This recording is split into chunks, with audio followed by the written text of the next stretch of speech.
Hi Internet, I'm Tom Rowe, this is 411 VIDS, and let's talk about unacknowledged special access programs.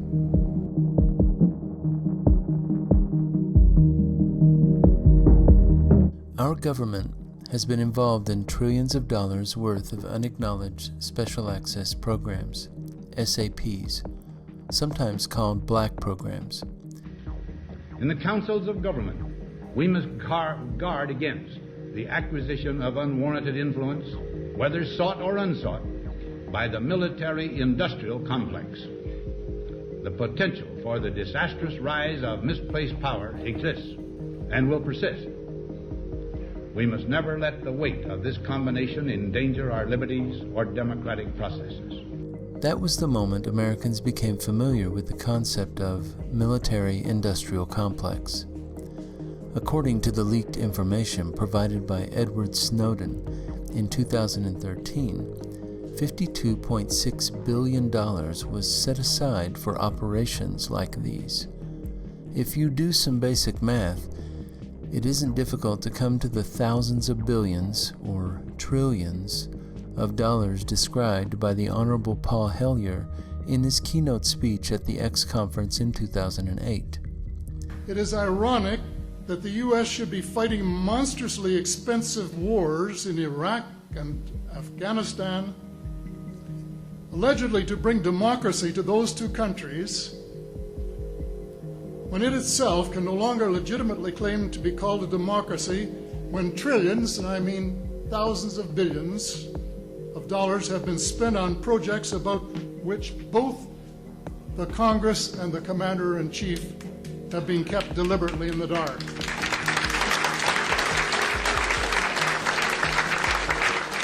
There is much more than this video as evidence and testimony about the cost of these programs. There are hundreds of witnesses from key positions within various alphabet agencies of our government who have testified under oath that the programs exist and are in possession of technologies that would astound us should their existence be revealed.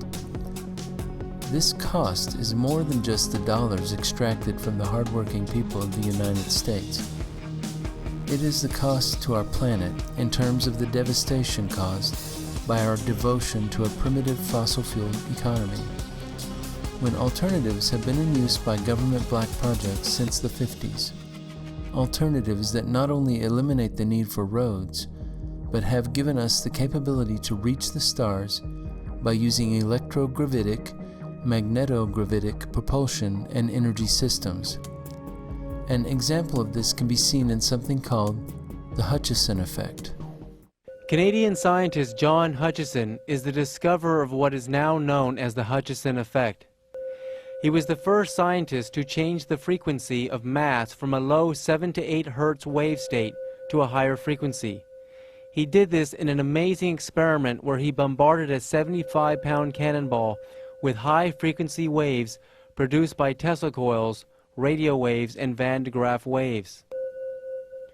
As the 75-pound ball absorbed the high-frequency magnetic waves, its mass became lighter, and so light that it actually started to levitate.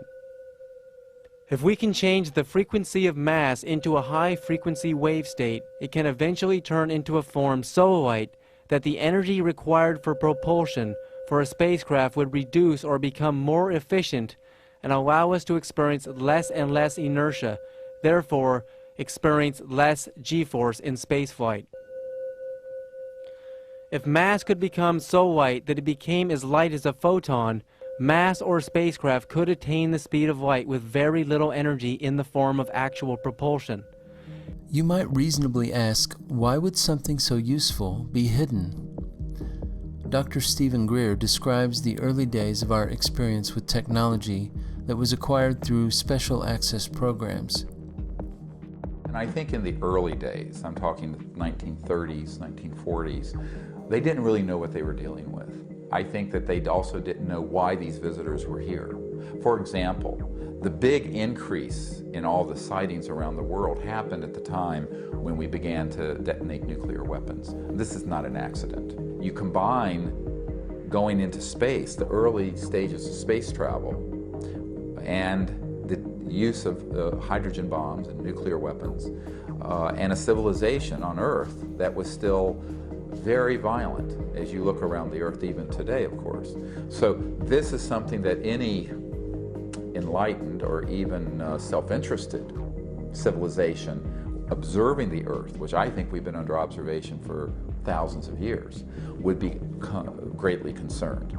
But our military and government were completely shocked by this and didn't know what to do with it. I think that's the early, but later, I understand, of course, President Eisenhower wanted to make an announcement about this after he had a meeting near Edwards Air Force Base in 1954. But he was prevented from doing so by what he later called the military-industrial complex, because the interests for secrecy really fall into three broad areas. One is the inertia of the secrecy. Once you start something secret and you have made so many lies and frankly killed so many people and threatened so many people, and you've lied to Congress and you've lied to presidents, you know, how do you bring this out? They painted themselves into a black box. The other is that there were orthodox religious interests that did not know what to make of this.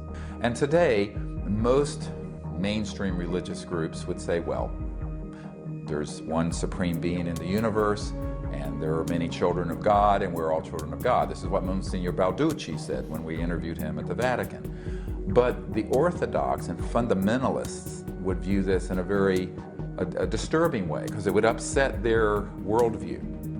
And I think then the biggest became the technological and scientific end of this. Once we retrieved, back in the 30s, 40s, and 50s, several of these extraterrestrial vehicles and began to study them, we combined that knowledge with knowledge we already had, because remember, we had some people like T. Townsend Brown and the B-field Braun effect who were studying anti-gravity quite independent of this issue back in the 20s, 30s, and 40s. But when their information got combined with studying these spacecraft, they figured out, this is how they're working. And they realized it's the end of oil. It's the end of the need for coal. It's the end of the combustion engine, the internal combustion engine. It's the end of transmission lines for electricity. But these objects are extracting energy from the fabric of space. And every cubic centimeter of space, for example, in this room, has enough energy to run the Earth for a day. It's a huge amount of energy. 50 years ago, they knew that this would be the end of the oil cartels and the international financial petrodollar system and a huge amount of the industrialists. Because think about it. What happens when every village in India or sub-Saharan Africa can have a device that looks like a generator, and it's extracting energy from this quantum flux field? Suddenly, you have an economic growth all over the world. And this is a wonderful thing. It would be the end of poverty, but it would also be the end of the economic hegemony, where Europe and America, with 600 million people, dominate the whole global economy of 6 billion. The reasons are not always evil. They might have realistically wanted to keep things secret for the sake of a panicked worldwide population, a planet that would have been shaken by the notion that we are not alone, that our religious foundations might not have been accurately presented to us, that beings from another star system have been visiting us for thousands of years. But the reasons eventually devolved into a fear that the industries and money created through the international reliance on oil, coal, and lethal nuclear technologies would vanish under the revelation of such powerful free energy alternatives. As usual, you only have to follow the money to find out why. I understand that we have this system in place. It is so pervasive that it will take decades to wean us off of it. But it's critical now more than ever that all of humanity acknowledge the existence of non-terrestrial life visiting our world, and that we realize that this interaction with our celestial brothers and sisters would have already ended in our destruction had their intent been hostile. Beings that can navigate the pathways between the stars would have no trouble eliminating a group of puny upstarts on a planet way out in the boonies of our Milky Way galaxy.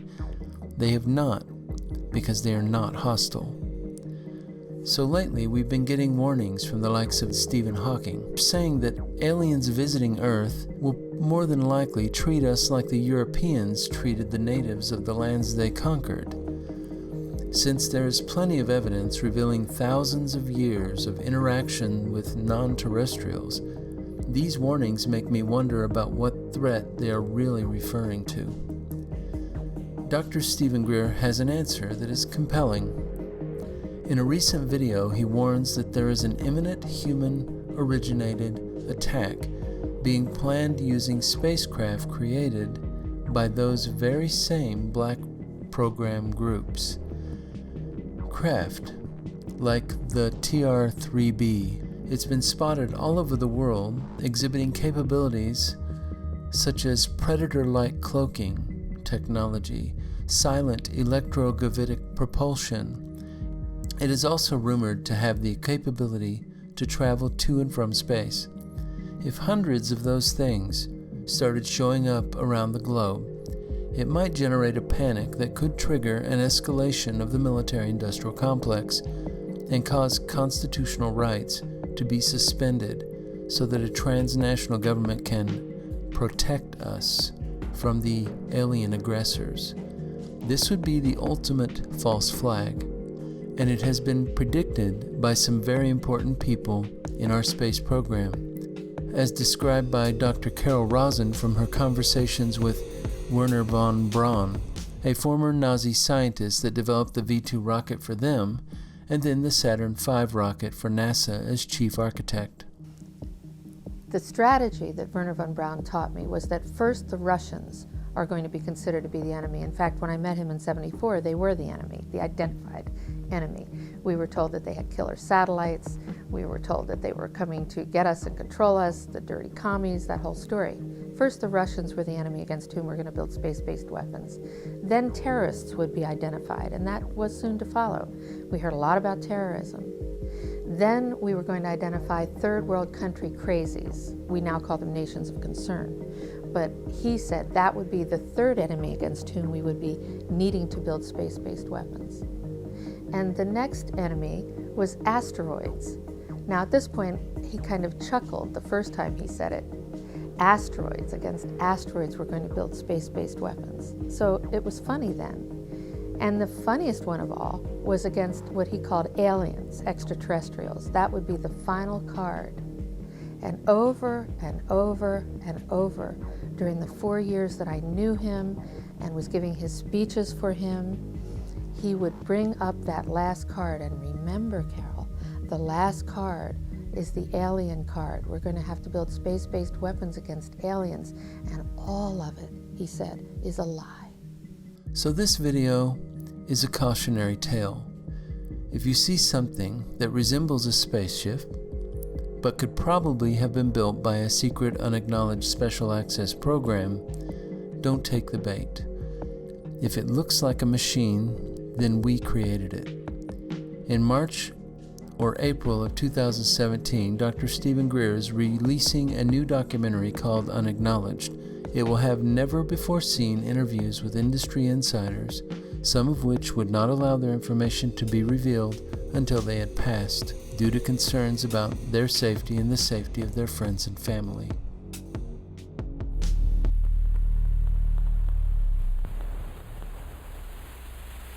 How do you keep something secret? You hide it in plain sight.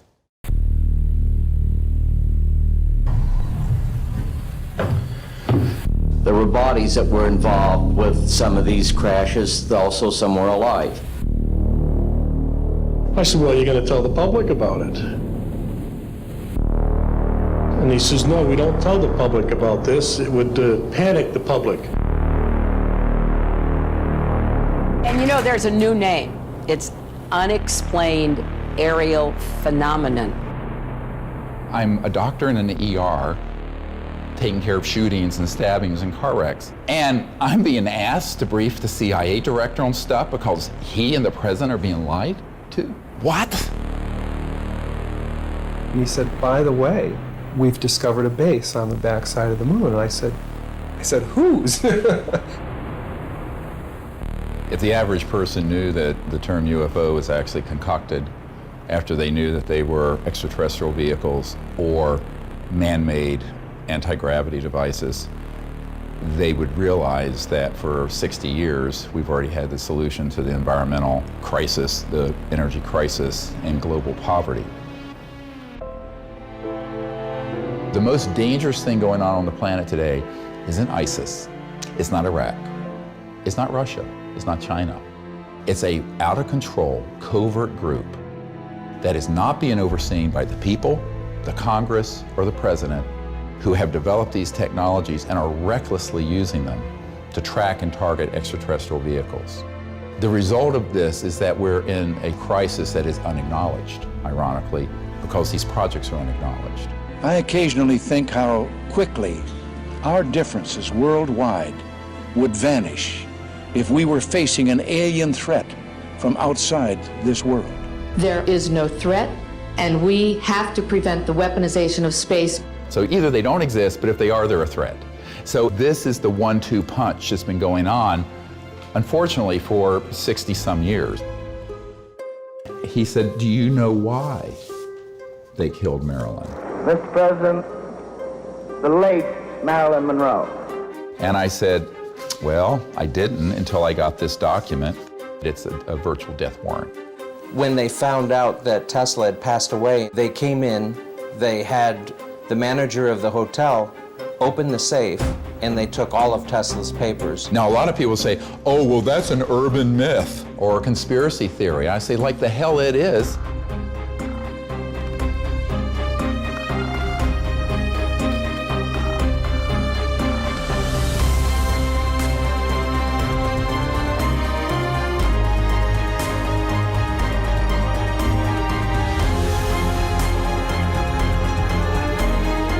This is like a bad, conspiracy novel, except this became my life.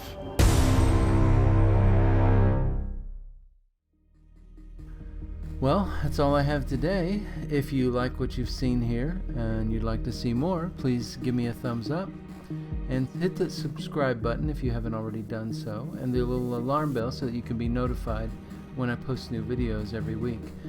And I'd really appreciate it if you'd share this with your friends and your family. Let them know what I'm trying to do here so that I can expand my audience.